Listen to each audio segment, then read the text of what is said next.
नमस्कार। आज हम बात करेंगे पावर ऑफ अटर्नी और रजिस्ट्री में से क्या बेटर है और आपको प्रॉपर्टी खरीदते हुए पावर ऑफ अटर्नी या रजिस्ट्री में से किस पर विश्वास करना चाहिए। देखिए, पावर ऑफ अटर्नी एक कानूनी दस्तावेज है जिसमें मालिक किसी भरोसेमंद व्यक्ति को अपने काम करने का अधिकार देता है। किस काम करने का अधिकार मिलता है कि प्रॉपर्टी बेचने या खरीदने का अधिकार, बैंकिंग या वित्तीय मामलों का अधिकार, कोर्ट कानूनी काम करने का अधिकार या फिर डॉक्यूमेंट साइन करने का अधिकार। उदाहरण के लिए कोई व्यक्ति विदेश में रह रहा है और उसकी प्रॉपर्टी यहाँ पर है, तो पावर ऑफ अटर्नी दूसरे व्यक्ति को अथॉरिटी देती है कि वो उस व्यक्ति की जगह उस प्रॉपर्टी को यूज कर सकता है, कोई बैंक का काम है वो कर सकता है, और इसके अलावा कोई भी कानूनी मामला है वो भी उस व्यक्ति के बिनाम पे वो देख सकता है। अब पावर ऑफ अटर्नी देने से मालिकाना हक ट्रांसफर नहीं होता, ये बस काम करने देने का अधिकार है।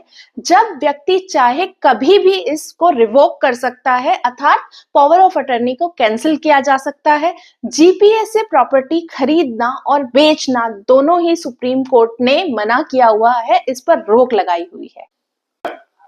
अब हम बात करते हैं रजिस्ट्री की। रजिस्ट्री मतलब जब कोई प्रॉपर्टी खरीदी या बेची जाती है तो उसको कानूनी ट्रांसफर रजिस्ट्री के माध्यम से होता है।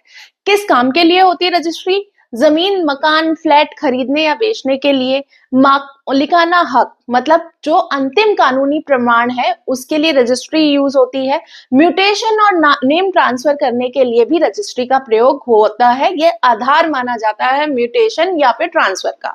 अब मुख्य बातें ये हैं कि क्योंकि रजिस्ट्री कराते हुए हम स्टैंप ड्यूटी और रजिस्ट्रेशन फीस देते हैं, तो कहीं ना कहीं हमारी एंट्री जो गवर्नमेंट प्लेटफॉर्म है वहां पर प्रॉपर्टी के नाम से हमारी एंट्री हो जाती है।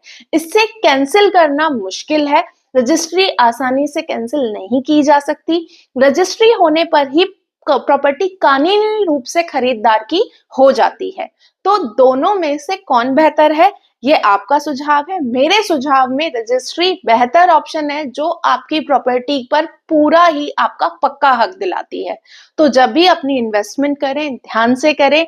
अपनी भूमि को खरीदते हुए उसके डॉक्यूमेंट्स अच्छे से जांचें और उसके बाद अपनी प्रॉपर्टी को रजिस्टर कराएं।